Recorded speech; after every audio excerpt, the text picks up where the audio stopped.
Actually, how many of you feel envious on looking at person who's communicating so effectively? I don't want replies or answers from you.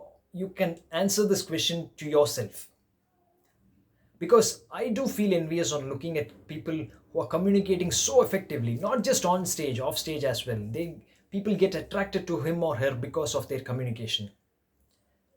And I realized there's one important trait which makes the difference between effective communicators and mediocre communicators. I'm going to share what that trait is at the end of my speech, and I hope you all will agree to it. According to Toastmasters International, there are four different styles of communication. The first style of communication, which I'm going to explain now, is direct style of communication. Most of the toppers in our class during our school days come under this category called direct style of communication. Now, assuming I'm a topper in my class and my style is direct, I have a very close friend and her name is Disha. Now, Disha is gorgeously looking girl in our class. She's also a topper. I'm also a topper. Now I go to Disha. I look at Disha. I look at her eyes and say, Disha, my marks in max is 98 out of 100. What's your mark? Disha's mark is 95. 95? Yes. Disha, my mark in science is 95 out of 100. What's your mark? Now this time, Disha's mark is 98. 98? Really? Show your answer script. Okay. My total is 480 out of 500. What's your total? Disha's total is 485 out of 500, and she secured first rank. 485. Really? Damn it. And the very next moment, I put in efforts to get first rank in the next term. Now, people with this style of communication are like the character called Virus in the movie Nanban or Three Idiots. They are focused, they are determined, they are goal oriented. They measure success based on the achievements and the progress that they have made. They give more importance to results than on relationships. So one cannot beat around the bush with this type of people. The next style of communication is initiative style of communication, which is my favorite style of communication. In my previous account, I was so sociable and I almost had a very good rapport with everyone in the account, in the ODC. And because of my gregarious nature, I was made as the HR Spock. I, with the help of few other associates, started to conduct fun Fridays. We even celebrated Diwali in our ODC, Christmas celebrations, Diwali celebrations. And I even got the opportunity to be as an MC for conferences and town hall meetings.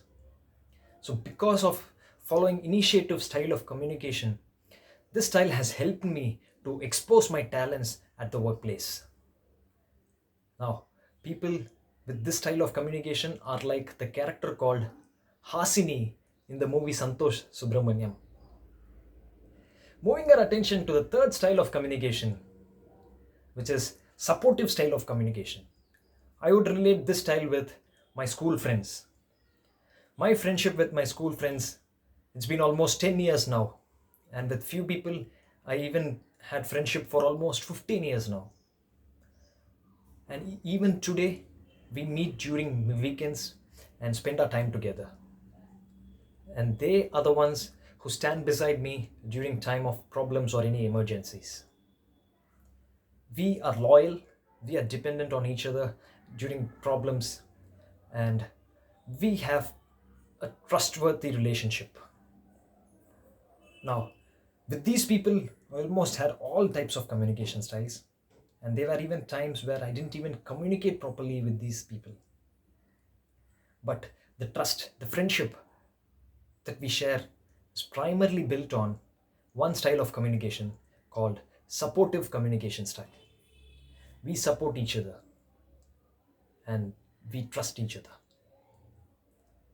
The final style of communication is Analytical style of communication according to Toastmasters International. This is similar to that of direct style of communication. And even these people are so organized, they are so diplomatic in nature. And I believe this suits for people who are in higher positions or authorities in an organization. No matter what style of communication we follow, I believe there's one important ubiquitous trait in all styles that we need to follow to make the difference between effective communication and mediocre communication.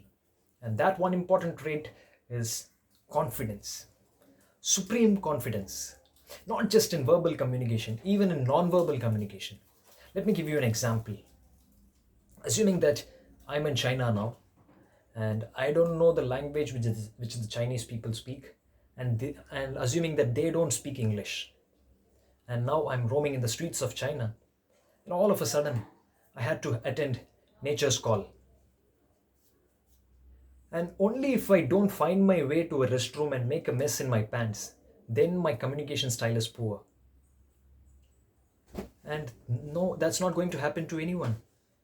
And I believe everyone are good at communication skills. And it is the trait called confidence which makes the difference between better communicators and good communicators. What's your opinion, Toastmaster of the Day? Thank you.